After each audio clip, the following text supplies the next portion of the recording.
My friends, basically in this video we're going to talk about why I still play PlayStation 2 and PlayStation 1 games in 2025, alright? And I've got a few games here that I brought to show you, to demonstrate, do some demo. And we're going to talk about some of my essentially experiences and views and just my opinions and the reasons why I play PlayStation 2 and PlayStation 1 games nowadays. So yeah, thank you very much for joining me once again. Also, if you subscribe, I will release my OnlyFans. So yeah, don't forget to do that down below. Nostalgia is one of the main reasons why I play these games, do you know what I mean? And I think so many people are so quick to write off this emotion and just say that it's some memories that we look back on with rose-tinted glasses, do you know what I mean? But I do think that it goes a lot deeper. I don't think that nostalgia necessarily has to just be a negative thing. Recently, I feel like I've just been getting flashbacks from my childhood, like literally, like actually seeing almost scenes of myself in my childhood that I couldn't remember before popping back up into my brain.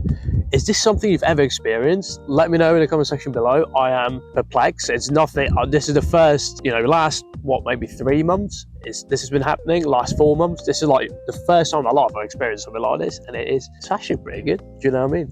In everything in life, nostalgia ties into things, objects, places, people you've met, music you've heard. Do you know what I mean? I've got the exact same thing where I've got music, I've got songs that I associate to certain times in my life, or I've got certain cars that I've owned at a time and the experiences that I've had in them, but not like that, and with them, etc. And nostalgia obviously also applies to video games. Yeah, I think a hell of a lot of us that play video games can definitely relate, and let me know in the comment section below if you can relate. But that is one of my main reasons why I play these retro games nowadays. PlayStation 1, PlayStation 2 games. I'll show you a couple that I've actually got here, which I'll talk about a bit further in a second. I've got Le Mans 24 Hours, which is an absolute banging game, PlayStation 1 game, and essentially it's actually very good graphics, very ahead of its time. The music, once again, is so early 2000s, late 90s techno, like very synonymous, very iconic with this game. And the graphics are very good. I mean, once again, like just reading these boxes and just being around these boxes a bit more, and just like when I was a kid, like reading through them, being sat in the back of the car on the way home from the shop when we would get a new PS1 or a PS2 game. I'm having that same experience again, almost in a way. Incredible game, recommend by the way. And obviously this one you will 100% know, one of the most iconic games ever, Gran Turismo 4. I mean, this game in the last, 2 months, I've probably put, maybe 100 hours into. I've really been playing it a lot in my spare time. Probably, okay, maybe that's an exaggeration, maybe not that much. I don't think I've got that much time. Hold up, we must also talk about video game music. Now, this is something that I've really actually been thinking about a lot recently. Whilst playing these games and whilst really zoning in and taking in and actually getting immersed, because this is another topic I want to talk about today, is the immersion of the video games back in the day. I feel like games like Gran Turismo, I listen to some of these Gran Turismo tunes, I think such a great mix, such a great switch up, man. Do you know what I mean? Like DJ, like spin that shit, do you know what I mean? It's like some of the techno tunes you can really immerse into the game, because you sort of zone in and you just got that techno beat running around in your head, but at the same time you're also trying to race as fast as you can. I feel like it adds into the mood, it adds into the vibe, like it speeds you up, do you know what I mean? Yeah, it's just a really good immersion with these games back in the day, whereas these new games just either don't have music, or because they're too serious, and new games take themselves way too seriously, in my opinion, or they have some dog shit elevator music, do you know what I mean? Like nothing exciting, nothing that's really fitting. Do you remember the iconic Crash Bandicoot soundtracks? Like that, I can literally recite that still now in my head. I remember every single note of that track after, all of these years basically. And although I still play these games now, but even if I didn't, I still remember these tunes. They're like always ringing around in my head. Now, next thing we've got to talk about is the graphics, okay? Because in my opinion, and I think this game is super underrated, the 24-hour Le Mans game, for the year this came out, I believe this came out in 99 or 98. I'm going to try and find it somewhere on the screen. And yeah, I mean, it's so ahead of its time, this game. I think for PlayStation 1 polygonic graphics, which is a subtopic I wanted to talk about today, is I think they've done a lot, man, with the colouring, with the contrast, with placing those tiny little polygons in a perfect way to make the graphics look as smooth as possible while still being kind of angular, if you know what I mean. I think, in my opinion, honestly, it's over the years, as I was a kid and as I was growing up, I was always chasing the realism, because that's what was shoved down our throats, basically. Realism, nothing else. Yeah, I think the industry nowadays just takes itself way too serious, and every single game has to be fucking so realistic, like in terms of graphics and everything. Like, why can't we just have, in my opinion, a perfect point of cartoony graphics with, you know, some sort of still realism involved? Because, okay, whilst this wasn't that realistic, but it was realistic enough that you could tell where the sky was, you know, where the track was, where the car was, what kind of car it was, and the curvature of the cars and things started to really develop on PlayStation 1, in my opinion. I think some of the games really, I think, squeezed the hell out of that system, man, because, yeah, honestly, milked it. Yeah, I think Silent Hill used that graphics perfectly, you know, perfect mixture of that polygony horror where they've tried to hide the long, or the short rather, render distances of PlayStation 1, because the graphics wasn't actually that great on PlayStation 1 compared to other consoles which came out at the time, which I'm pretty sure were much more powerful.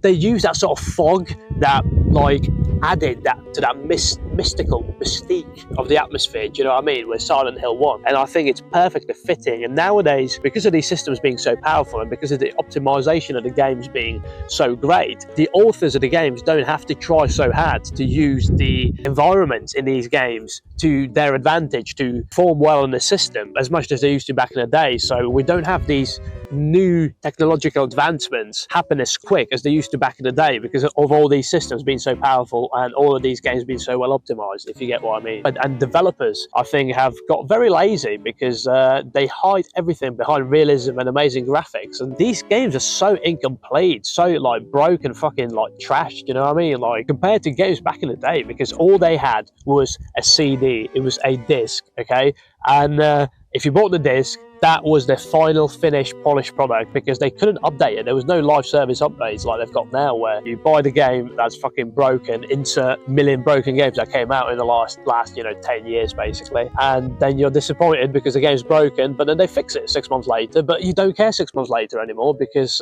you're fucking bored of it by that point. So this is another thing that just get too lazy, and everything's about money, man. This is what I feel about music as well. I could make a video on this. Let me know if you want in the comment section below. Like, literally make a video on if everything was just better in the past. Do you know what I mean? Like music, cars, because cars nowadays are built with planned obsolescence in mind. This is why I've recently bought a 2005 Honda Jazz, and I've just started driving that around, and it's a brilliant car, by the way. Let me know if you want to see a funny little Jazz review, because that is it's just a funny, even the fucking name's funny, isn't it? I've tried some indie games and I couldn't quite find anything that I was really fully into. I've tried PlayStation 5 games when I had that console. I've tried new PC games. I've tried a Cyberpunk. I've tried many games over the last few years, and I just can't quite get excited about them as much. You know what I mean? I can't quite when I'm finishing off at work, when I'm finishing off a night shift or something, and I'm just thinking about coming back home and just before going to sleep, just playing an hour of Gran Turismo 4 or the Le Mans game or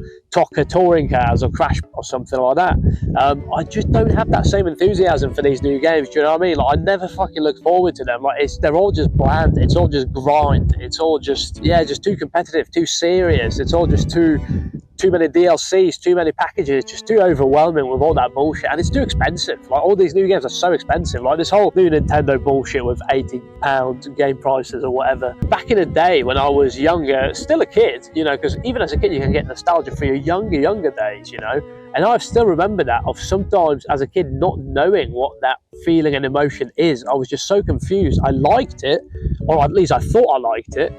Sometimes it made me sad, sometimes it made me happy. I didn't know what it was, but now understanding it, I see how it's so fucking monetized everywhere. Even in video games nowadays, I mean, look at how many games get remastered, how much music has been remixed, you know what I mean, in recent years. It's all just fucking copycat bullshit, because they're just trying to monetize nostalgia as much as possible, you know. And my last point, which I wanted to talk about, is the couch party gaming. This is something that over the years has really disappeared with, I think, the isolation of people and the social media and all of these different softwares and the new tech popping up, and people isolating themselves, and almost just this individualism in a society where it's every man for themselves.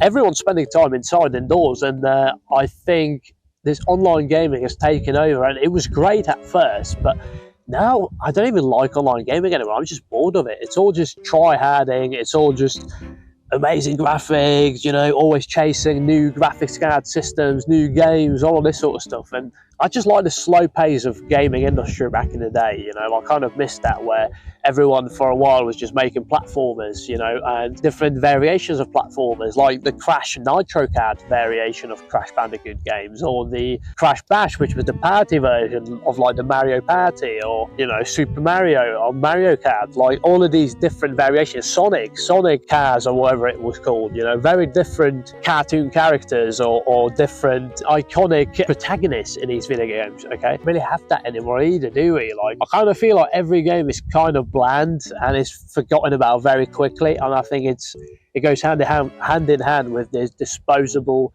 nature of society nowadays, with not just, you know, games, but also music and life and time and cars and everything. Like, everything is just so disposable nowadays, including video games. Like, how often do you think about games that came out 5 years ago? You know, you look back on them and you're like, oh shit, I didn't even know this came out. Whereas with these games, I still remember the dates of when some of these games came out, you know what I mean? Because they all, I feel like, had a lot more importance in the world back in the day. Maybe because the world was simpler, maybe because it wasn't, not as much serious shit was going down back in the day when this was happening, or maybe it's just purely because of nostalgia and looking back at it with simplicity, because life was obviously simpler back then as a kid, not having any responsibilities. And maybe that is, you know, something we look back on fondly, as back in time when we weren't so aware of all of this system and this bullshit going on around here.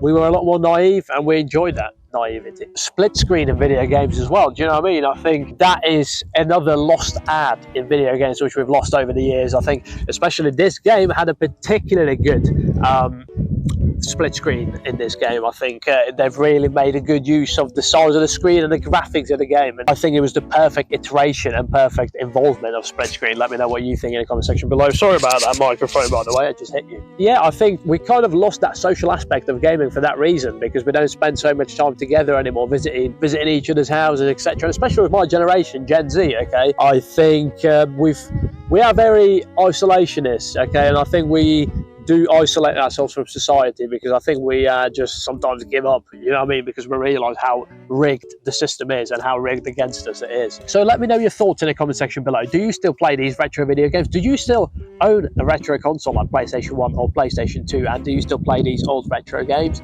And what's your opinion on new games and the gaming industry and the state of it nowadays? And yeah, don't forget to like the video if you like the video, leave a like, and yeah, comment section down below is open for you. Let's start a conversation. Let's talk about video games. Let's talk about how your day was, and let's talk about how beautiful today is, how beautiful the weather in the UK is today. And yeah, thank you very much. Thank you for watching once again. Subscribe to the channel, please. I love this community that we're building up here, so leave a like if you enjoyed the video, for engagement and also for conversation purposes, because I love reading your stories. I genuinely really do, and it brightens up my day just opening up my YouTube Studio app on my phone and seeing new messages, new comments from you, and just responding to pretty much all of them. I respond to literally almost all of them because I just enjoy it.